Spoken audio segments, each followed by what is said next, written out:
Welcome back to जागो दुनिया। मैं हूं फारूक हसन, मेरे साथ मौजूद हैं सुंदस और हमारे साथ मौजूद हैं एक ऐसी शख्सियत जिन्होंने पाकिस्तान का नाम बहुत रोशन किया अपने हुनर के ज़रिए, अपनी स्पोर्ट्स के ज़रिए, अपनी गेम के ज़रिए, यानी स्नूकर की बात मैं कह रहा हूँ। मोहम्मद यूसुफ किसी तारुफ के मोहताज नहीं है। इनकी बहुत सारी अचीवमेंट्स हैं और पाकिस्तान का नाम इन्होंने मैप पे डाला स्नूकर के हवाले से। हालांकि स्नूकर वो गेम है जो हर गली मोहल्ले में खेली जाती है, लेकिन उस लेवल पे आना, इंटरनेशनल लेवल पे आना और इतनी ज़्यादा अचीवमेंट्स हासिल करना, ये सिर्फ यूसुफ भाई का कारनामा था। और यूसुफ भाई को प्राइड ऑफ परफॉर्मेंस भी मिल चुका है गवर्नमेंट ऑफ पाकिस्तान की तरफ से। Presidents pride of performance Farooq लगारी साहब के दौर में इन्हें मिला 1995 में।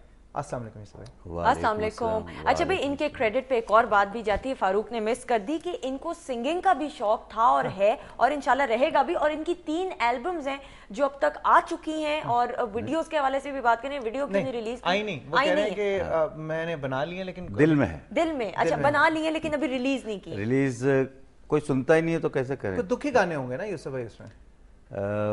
हाँ, तकरीबन दुखी गाने कॉन्सेप्ट तो इसी तरह का पुराने जमाने वाला है। अच्छा, मगर रुलाने वाला नहीं है। अच्छा, खुशी के गीत भी जी है, रोमांस वाले हैं, प्यार तो वाले क्या ख्याल है, कोई गीत से शुरू थोड़ा सा सुरीला सा आगाज हाँ, करते सुरीला हैं? सा ये है। वो टच, ये वो साइड है यूसुफ भाई की जो आप लोगों ने नहीं देखी होगी। बिल्कुल। ये मतलब आप सब इन्हें जानते हैं एज स्नूकर चैंपियन और इतनी ज्यादा अचीवमेंट्स एक बंदे ने की, लेकिन ये उनका दूसरा रुख है जो आज हम एक्सपोज कर रहे हैं जागो दुनिया में। बिल्कुल, तो हो जाइए थोड़ा जरा कुछ सुरीली सी सुबह कर दें।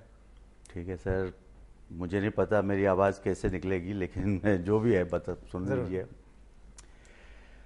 ये मौसम, हाँ ये राहें, हाँ ये मौसम, हाँ ये राहें, कितनी हंसी है, क्या दिल नशी है ये मौसम, हाँ ये राहें। ये आज के मौसम के बारे ये में आज कह के रहे हैं। मौसम। और ये मुझे लग रहा है भाभी का खास दिल में ख्याल आ रहा होगा, तभी ये गाना गुनगुनाया है सुबह सुबह। डेडिकेट ये बहुत पहले की बात है।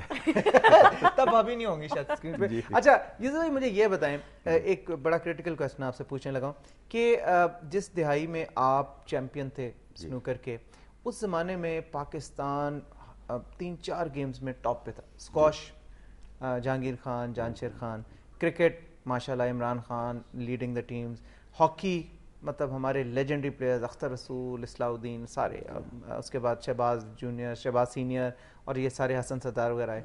और फिर स्नूकर, ये वो गेम थी जिसमें हमने बड़ा नाम पैदा किया। लेकिन क्या वजह है कि आपके नाम के बाद स्नूकर में कोई ऐसा नाम नहीं आया जिसने दुनिया के नक्शे पे पाकिस्तान का नाम बरकरार रखा हो? देखिए जी, इसके लिए तो मैं ये समझता हूँ कि इंसान तो बहुत करता है, जद्दोजहद करता है, बड़ी लड़ाइयाँ लड़ता है अपने मुल्क के लिए, अपने वतन के लिए, मगर इसमें कुदरत का भी बहुत बड़ा हाथ होता है। उसके बगैर इंसान आगे नहीं बढ़ सकता। लेकिन जहाँ तक ये बात है कि मेरे बाद कोई क्यों नहीं आया जी, उसकी बहुत सारी वजूहात है, मैं एक दो नहीं कह सकता। मसलन हमारे मुल्क में कोई जॉब नहीं देता। जो खेलने वाले हैं इस गेम के, बदकिस्मती से 2-4 गिनती के नाम ले लें जिनके पास अल्लाह का दिया हुआ सब कुछ है।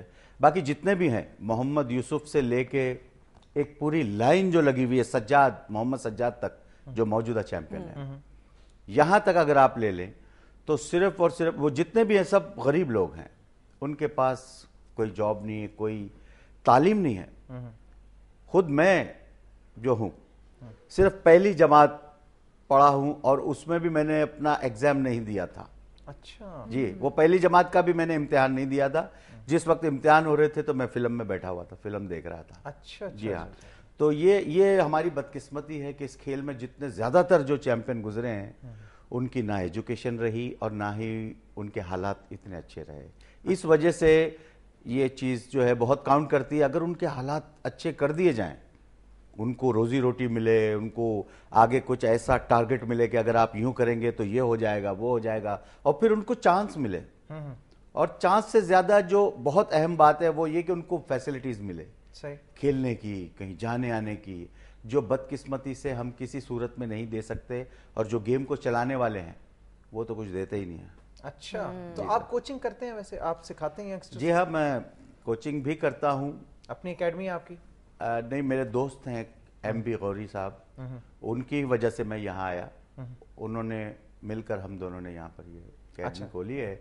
और चूंकि यहाँ पर मैं समझता हूँ कि उस्तादी शागिर्दी का भी ज़्यादा रुझान है और इज्जत भी एक उस्ताद की ज़्यादा दूसरे शहरों से ज़्यादा होती है, तो मुझे यही अच्छा लगा। और पहले मैं चूंकि 16-17 साल यहाँ रह भी चुका हूँ लाहौर में। हाँ, जब मैं आया था तो पहले कराची रहा 2-3 साल, फिर मैं लाहौर आ गया। आप इंडिया से जी हाँ, मैं इंडिया के शहर बॉम्बे, जो अब मुंबई हो गया है, वहाँ मैं पैदा हुआ। मेरे वालिद साहब यहीं के हैं, वो यहाँ पैदा हुए। आगे है हमारा जिला अटक जो है कैमलपुर, जो पहले कहलाता था, मेरे वालिद साहब वहाँ के हैं। तो वो गए थे पार्टीशन से पहले, फिर वहाँ उन्होंने शादी की। अच्छा। हम सब पैदा तो आप वहाँ पे कब तक थे इंडिया में?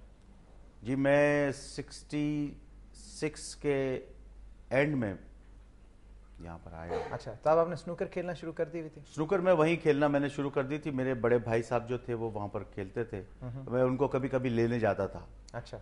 तो उनका कोरम एक बना हुआ था 4 खिलाड़ियों का, वो हमेशा खेलते होते थे। आपको नहीं खिलाते होंगे? तो उस वक्त अलाउड ही नहीं था, क्योंकि मैं 18 साल का नहीं था, तो वहाँ पर 18 साल से कम एज को अलाउड नहीं था। तो मैं उनको लेने जाता था, तो देखता था, तो मुझे मेरा भी दिल करता था। वो दूसरी एक टेबल खाली पड़ी होती थी, मैं वहां पर ऐसे ही डंडे मार रहा होता था।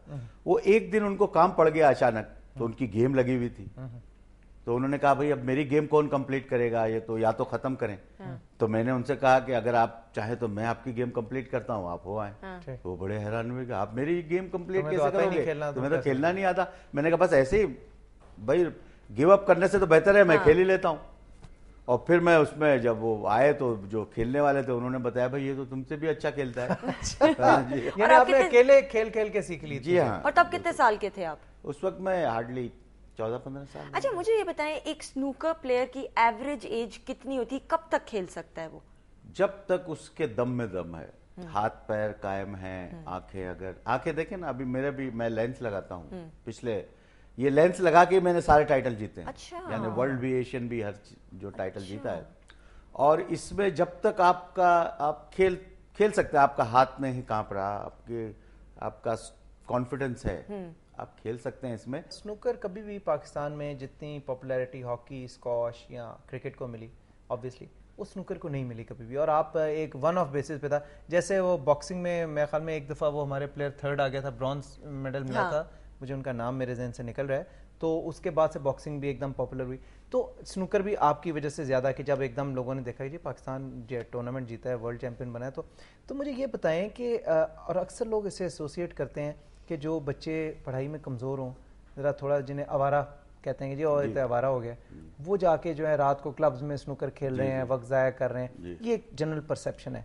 इस गेम के हवाले से बताएं, इसकी इंपॉर्टेंस क्या है और किस तरह से इसे हम ज़्यादा पॉपुलर कर सकते हैं पाकिस्तान में? देखिए सर, ये तो मैं आपको बताया मैंने पहले ही कि चूंकि कम एजुकेटेड और हालात से तंग आके जो लोग होते हैं वो कहाँ जाएं, फिर वो यही खेलते हैं। इसमें फिर वो एक गलत एक इम्प्रेशन आपने ले लिया कि इसमें ये है, ये है, ये, हालांकि ये शौकिया तौर पे खेली जाती है अब तो। और इसमें बहुत मैं कहता हूं कि अगर आप टैलेंट, तो हमारे पास इतना है कि मैं आपको बता ही नहीं सकता, इतना टैलेंट है। अच्छा। और यहाँ तो मैं माशाल्लाह लाहौर में जो देख रहा हूँ, मैं हैरान हो गया हूँ, इतना टैलेंट है। अच्छा। इस बात का जो ताल्लुक है, यहाँ मैं ये जरूर कहूंगा कि जो चलाने वाले होते हैं, ये उनका भी काम होता है कि खेल को किस तरीके से आगे बढ़ाया जाए और उसकी अहमियत को किस तरह उजागर किया जाए। भाई थैंक यू सो मच, आपके साथ बहुत मजा आया, बड़े मजे की इंटरेस्टिंग बातें हुई। आपकी शक्ल इंतखाब आलम से भी बहुत मिलती है, मैं आपसे कहना चाहता था, बहुत लोगों ने मुझे कहा।